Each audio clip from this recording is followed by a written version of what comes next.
Hi guys, for today's video magpapalit tayo ng IX6560 print head ni Canon.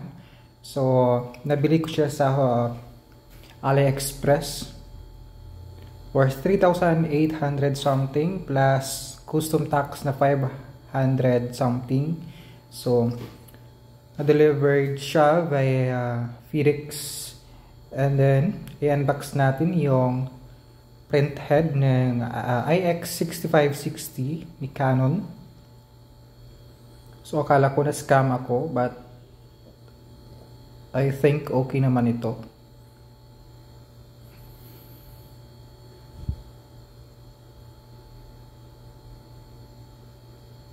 So, ayan na, nabuksan na natin and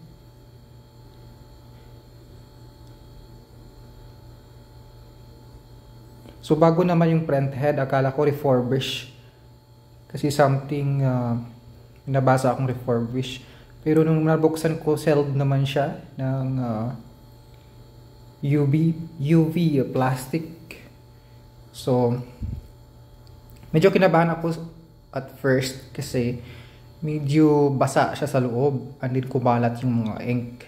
So, usual lang to siguro sa mga Canon print head kasi usually na mga nire-repair ko is Epson printers. So ayan. So it's time to remove yung old na print head. And then hintayin natin mag-initialize yung print head.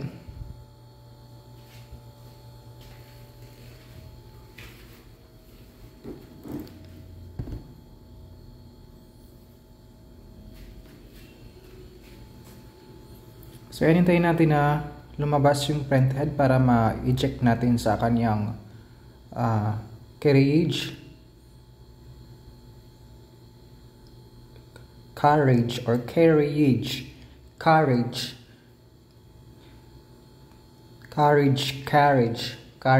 print head.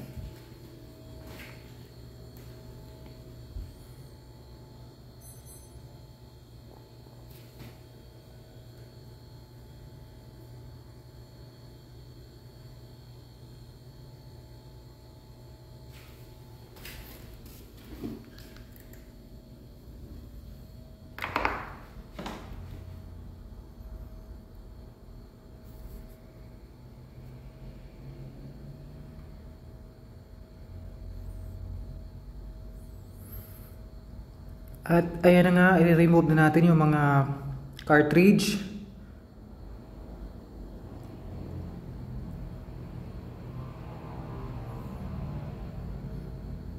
So ayan, i-remove na din natin dahan-dahan yung lumang cartridge print head. Print head ni IX6560, and then i-replace na natin yung galing sa AliExpress. So, nakakakaba kasi medyo mahal-mahal yung print head, and then mahirap refund para pagka hindi ma-approve. So far, nasa pag-insert na tayo. So ibalik na natin yung mga cartridge.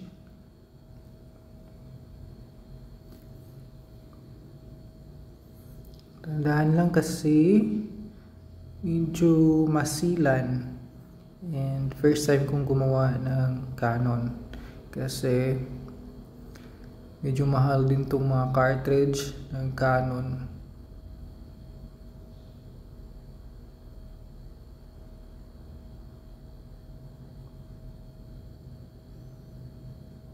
So, hintayin lang natin mag-initialize yung print head, and then once na ready to print na siya, i-test natin kung magpiprint nga siya. So, it's time to see the printing quality. So, makikita natin dyan kung kompleto yung mga nozzle.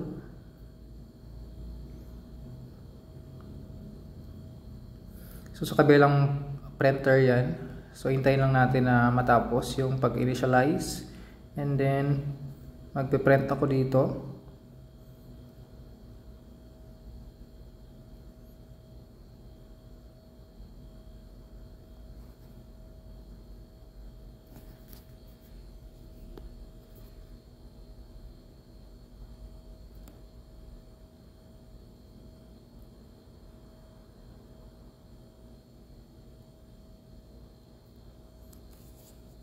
So konti lang ito kakat natin para makikita natin yung actual na video. So ayan na nga.